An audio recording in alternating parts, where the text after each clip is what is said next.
भूत्यं च भव्यं च सर्वं यस्याधितिष्ठति स्वर्यश्च च केवलं तस्मै ज्येष्ठाय ब्रह्मणे नमः।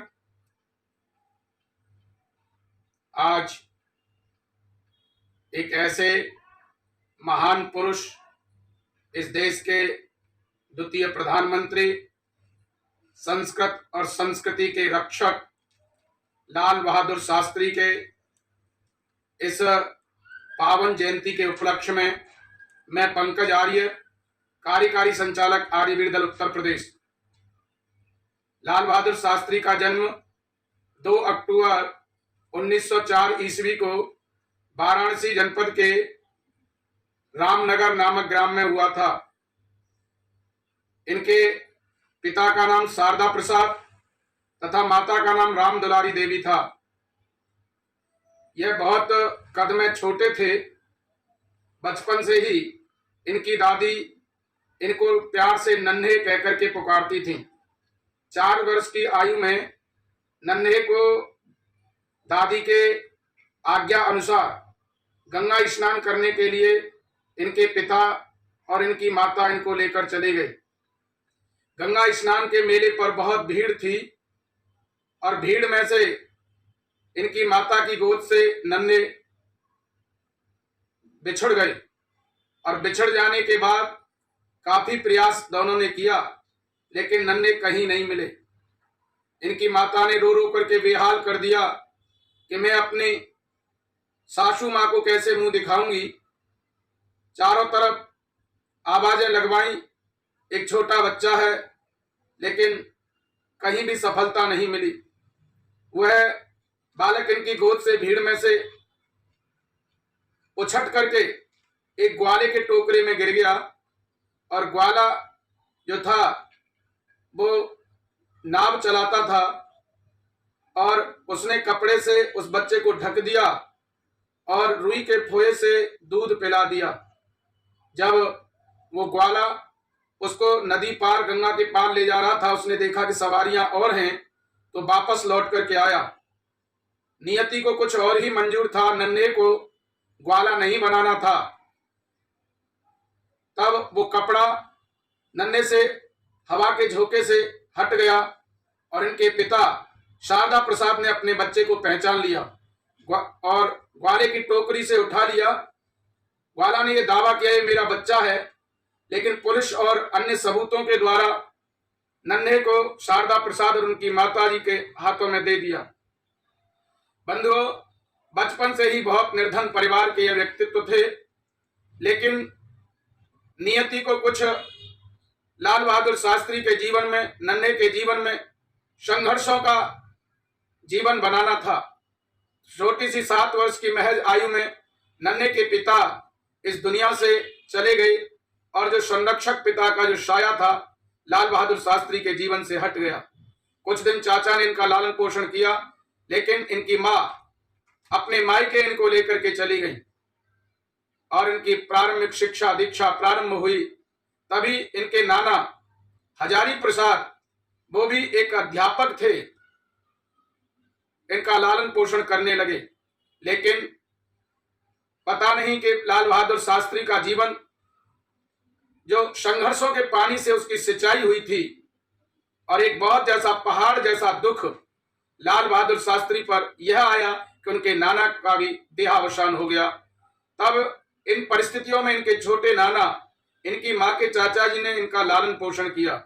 परिवार के ही एक व्यक्तित्व जो वाराणसी शहर में रहते थे, अपनी बहन का दुख देख करके नन्हे को वो शहर ले गए और शहर ले जाने के बाद नन्हे ने बहुत विषम परिस्थितियों में अपना जीवन व्यतीत किया। उनका साथ अपने वाराणसी शहर में जो रिश्ते में दूर के मामा लगते थे, उनके साथ रह करके बहुत बुरा उनके साथ व्यवहार होता था। किसी भी बच्चे के साथ उनका बोलना बंद कर दिया गया था। उनके जो बच्चे थे नन्हे के साथ नौकर जैसा व्यवहार करते थे। किसी अवसर पर, विशेष अवसर पर कोई पकवान या मिठाई आती थी तो उससे उनको वंचित कर दिया जाता था। अनेक प्रकार की यातनाओं के साथ उन्होंने अपने जीवन की लीला प्रारंभ की। वहां पर एक और उनके रिश्तेदार का बच्चा पढ़ता था। जब वो हैजे के अंदर बीमारी उसको हो गई, तब उसकी साफ सफाई के लिए नन्हे की ड्यूटी लगाई। एक दिन भयानक रात इनके जीवन में आई। वो बच्चा घर से बाहर था, इनके ही देखते, जो उम्र इनकी प्यार पाने की थी, जो माता पिता और संरक्षक का दुलार पाने की उम्र थी, उस उम्र में इनको सेवा करनी पड़ रही थी। और दूसरा, एक बहुत भयानक घटना यह घटित हुई, जिस बच्चे को हैजा हो गया था, वो इन्हीं के सामने, इन्हीं की सेवा में रह करके उसने प्राण छोड़ दिए। और प्राण छोड़ने के बाद नन्हे हिल गए। जब बताया तो उनके कपड़े धोना, जो उसके बिस्तर थे, जो उनके पहनने वाले कपड़े थे, उसको आज्ञा दी गई, नन्हे इनको कुएं पर धो करके ला। नन्हे धो रहे थे, आंखों से गंगा यमुना बह रही थी, मन में ख्वाब आ रहे थे कि मैं अभागा हूं इस संसार में, कि मेरे माता पिता मुझे वो प्यार नहीं दे पाए। और कपड़े धो रहे थे, अपने बार बार यह मन में चिंतन, बार बार यह विचार कि मेरा जीवन एक संघर्षमय जीवन होकर के, मैं बड़ा होकर के जो बच्चा भविष्य की बातें सोचता है, वो बात सोच ही रहे थे कि एक परिचित जैसी आवाज सुनाई दी। और वो आवाज धीरे धीरे धीरे धीरे दर्शन में परिवर्तित हुई और इनकी माँ इनके सामने खड़ी हो गई, लिपट लिपट करके रोए। इनकी माता राम दुलारी देवी जानती थी कि बच्चा बहुत संकट में है, बहुत कष्ट में है, लेकिन वो अपने मायके भी उसको नहीं ले जा सकती थी कि वहां पर भी और संकट होंगे। उनको ये संघर्ष की दीवारों से, संघर्ष की ईंटों से ऐसा भव्य और दिव्य मंदिर बनाना चाहती थी कि जो संघर्ष को सहन कर लेता है, जो तपस्वी होता है, तब उसका जीवन महान होता है और वो अन्य जीवनों का भी, अन्य देशवासियों को भी महान बना सकता है। इस भावना से राम दुलारी देवी इनको वहीं छोड़ करके चली। बहुत दिनों बाद इनके जीवन ने पलटा लिया और हरिश्चंद्र हाई स्कूल नामक एक बहुत बड़ा विद्यालय था, उसमें इनका प्रवेश हुआ। और वहां पर मानो इनको भगवान मिल गए हैं। इनके जो कक्षा अध्यापक थे निष्कामेश्वर प्रसाद मिश्र, इनको एक पिता के रूप में, एक भगवान के रूप में, एक संरक्षक के रूप में मिले। इनकी योग्यता को देखकर, इनकी सादगी को देख करके, इनके विचारों को देख करके और इनके जीवन की उन निर्धरता के उन अंशों को देख करके इनसे काफी प्रभावित थे। एक बार विद्यालय से कहीं बच्चे जा रहे थे, उनमें कुछ गणवेश था, इसके कारण यह नहीं जा पाए। अध्यापक का प्रेम था, उन्होंने कहा कि क्यों आप नहीं जा रहे हैं क्या? नन्हे ने मना कर दिया, मेरे पास यह पोशाक नहीं है। वो जब पूरी बात उन्होंने पूछी तो इनके पारिवारिक स्थिति का पता चला।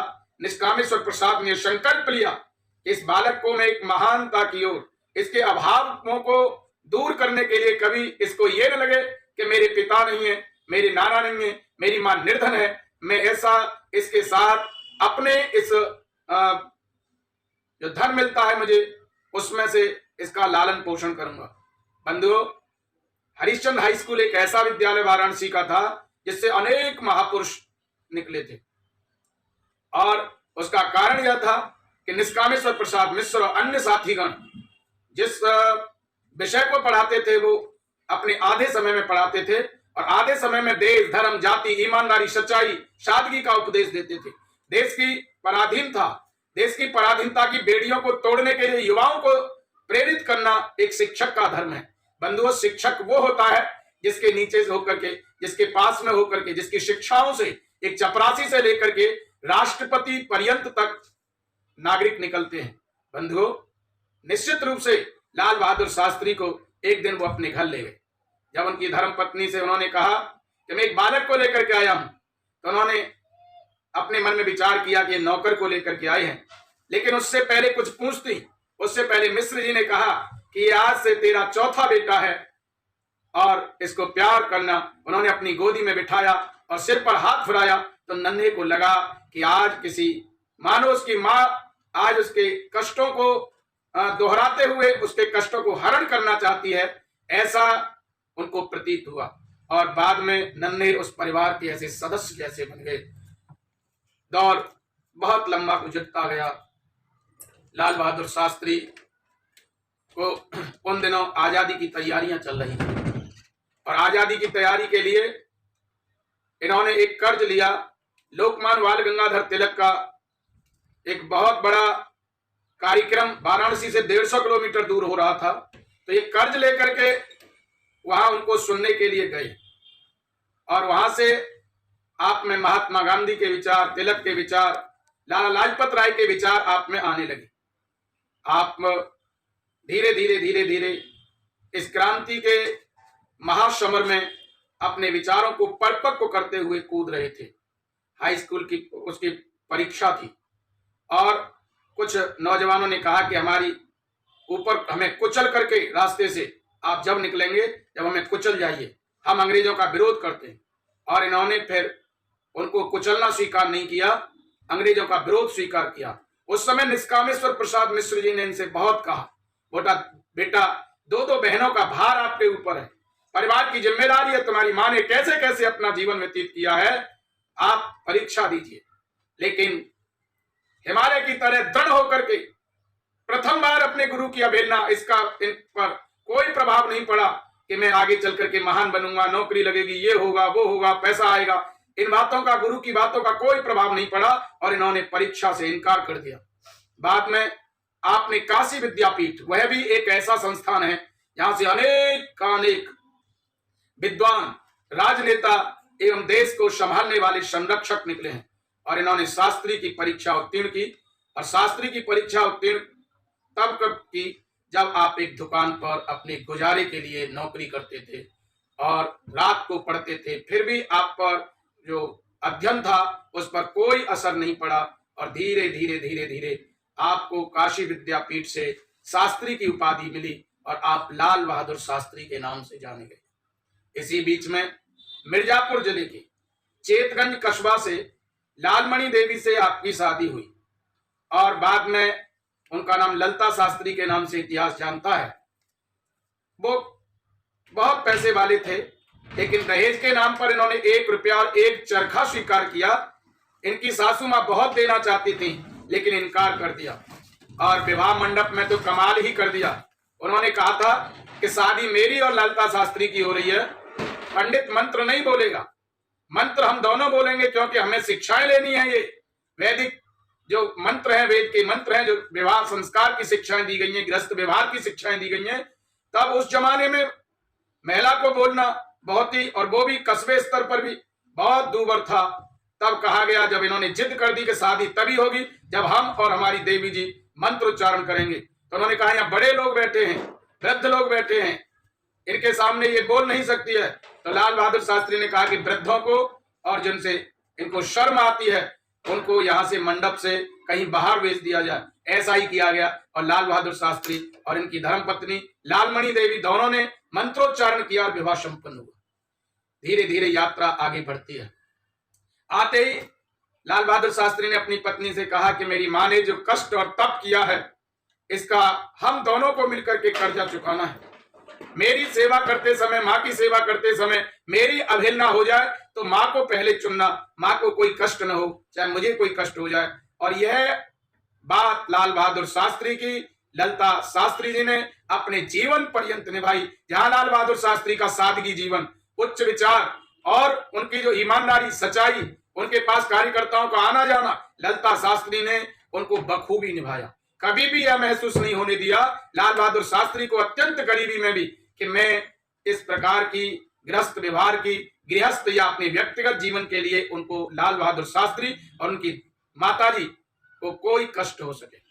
बंधुओं, आर्य समाज के धुरंधर विद्वान नेता लाला लाजपत राय द्वारा एक सोसाइटी का गठन किया गया था और वो देशभक्तों के लिए थी। इनकी आर्थिक स्थिति देखते हुए उस सोसाइटी में इनको वेतन पर रख लिया गया और 60 रुपए महीने इनको कार्यकर्ताओं के लिए भी और मकान के लिए और पार्टी के जो कार्यकर्ता हैं सोसाइटी के, उनके लिए और इनके गुजर करने के लिए देना प्रारंभ किया। और वैसे गुजर करते करते करते करते गुजारा इनका उससे होता रहा। एक बार इनका मित्र इनसे मिलने के लिए आया और उसने 50 रुपए मांगे। लाल बहादुर शास्त्री ने कहा कि मैंने पार्टी के अलावा या सोसाइटी के अलावा अपने घर पर कभी भी मैंने इस प्रकार से 50 रुपए जो मिलते हैं मुझे, 60 रुपए वेतन मैं अपनी धर्मपत्नी को दे देता हूं, मेरे पास कोई 50 रुपए नहीं है। तब वो मित्र चला गया तो अंदर से इनकी देवी जी निकली और बोली कि ये मित्र बहुत सच्चा था, इसको बहुत जरूरत थी और इसको तुमने 50 रुपये देने से इनकार कर दिया, ये ठीक नहीं है। कोई व्यक्ति मांगता तब है जब उसको जरूरत होती है, और मित्र वो होता है जो जरूरतों को पूरी कर दे, समय आने पर सब कुछ दे दे। लाल बहादुर शास्त्री जी ने कहा कि मेरे पास तो पैसे नहीं थे, बुलाओ उनको, आवश्यकता थी, उनको दे दिया गया। जब बाद में लाल बहादुर शास्त्री जी ने मित्र के जाने के बाद पूछा कि आपके पास पैसा कहां से आया, बोले मैं हर महीने बचत करती हूं जो आप 60 रुपये देते हैं और मेरे पास ये धन है। तो ईमानदारी देखिए, भीतर की पराकाष्ठा देखिए, अपनी अपरिग्रहता का जो पाठ है, योग का जो पाठ है अपरिग्रह, इसकी पराकाष्ठा देखिए कि लाल बहादुर शास्त्री ने सोसाइटी में जाकर के कह दिया कि मेरी पत्नी 55 रुपए में खर्चा चला लेती है, इसलिए लिहाजा 60 रुपए तनख्वाह से मेरी 55 रुपए तनख्वाह कर दी जाए। यह थी ईमानदारी की पराकाष्ठा। उन्होंने अपने जीवन में कोई सरल रास्ता नहीं चुना, हमेशा परिस्थिति भरा, चुनौतियों भरा रास्ता वो चुनते थे। वो जानते थे कि जो सरल रास्ता होता है वो सामान्य लोग होते हैं, सामान्य रह जाते हैं और विशेष नहीं बन पाते। जो संघर्षमय रास्ता होता है, संघर्षमय जीवन होता है, चुनौतियों भरा रास्ता होता है, वही रास्ता व्यक्ति को आगे निकाल करके ले जाता है। और इसी के कारण, इसी संकल्प के कारण, और लाल बहादुर शास्त्री जी एक दिन देश के प्रधानमंत्री बने। बहुत सारी जीवन की घटनाएं प्रेरक हैं, संसार का कौन व्यक्ति इनसे प्रेरणा नहीं लेगा, लेकिन समय की भी सीमा है। मैं एक दो इनके संस्मरण सुना करके अपनी बात वाणी को विरमित करूंगा। बहुत सारे घटनाएं इनके जीवन की इस प्रकार की हैं जो हम सबको प्रेरणा देती हैं। एक बार यह जब पुलिस मंत्री थे तो यह किसी रेल से आ रहे थे, इन्होंने अपने एक कुली को पूछा कि ये भीड़ किसकी हो रही है, कि इसमें पुलिस मंत्री आ रहे हैं, आप उनके स्वागत के लिए हो रही है। तो वो डिब्बे से उतरे और अपने पीए से आगे चलने को कहा और ऐसे रास्ते से निकल गए कि वो छूट गया। और जहां पर क्रॉसिंग थी वहां एक पुलिस वाला खड़ा था। उस पुलिस वाले ने इनमें कहानी मारी, बोले साइड में हो जाइए, यहाँ पुलिस मंत्री आने वाले। ठीक है, एक व्यक्ति ने कहा कि यही तो पुलिस मंत्री हैं। बोले बकवास मत कर, इस समय मजाक का समय नहीं है। पुलिस मंत्री के आगे पीछे दर्जनों व्यक्ति होते हैं और एक साइड में खड़े कर दिए कि पुलिस मंत्री जब तक नहीं आएंगे तब तक आपको यहां से नहीं जाने दिया जाएगा। जैसे ही पार्टी के कार्यकर्ताओं ने आखिर खोज ही लिया उनको और फूल मालाएं डालने लगे, तो पुलिस जो वाला था, पुलिसमैन था, उसने अपना एकदम घबरा गया, स्थिति खराब हो गई। लेकिन उन्होंने अपनी आंखों से ही, अपने हाव भाव से ही पुलिस वाले से यह कह दिया, इशारे से ही, कि मैं तुम्हारी इस व्यवहार से नाराज नहीं हूं, अपितु खुश हूं। देश का रक्षक इसी प्रकार का होना चाहिए, एक जैसा व्यवहार बड़े से लेकर के छोटे तक होगा, तभी राष्ट्र आगे बढ़ेगा। यह था इनके जीवन की सादगी और ईमानदारी का तो पराकाष्ठा थी।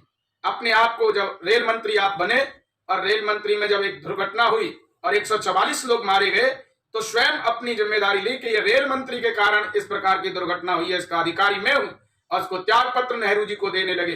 लेकिन नेहरू जी ने स्वीकार नहीं किया। बंधु, एक दो घटना इनके जीवन की नहीं है, अनेक घटना है। राष्ट्र से कितना लगाव होगा। एक बार ये पार्टी का प्रचार करने के लिए जा रहे थे, कार्यकर्ताओं ने कहा मटर देखी कि हम मटर खाएंगे, तो उन्होंने कह दिया चलो किसान को पूछ लेते हैं। वो मटर की स्थिति यह थी कि नीचे मटर आ रही थी, ऊपर फूल लगे हुए थे। जब मटर तोड़ रहे थे, मटर की फलियां तोड़ रहे थे, तो उसमें फूल भी झड़ रहे थे।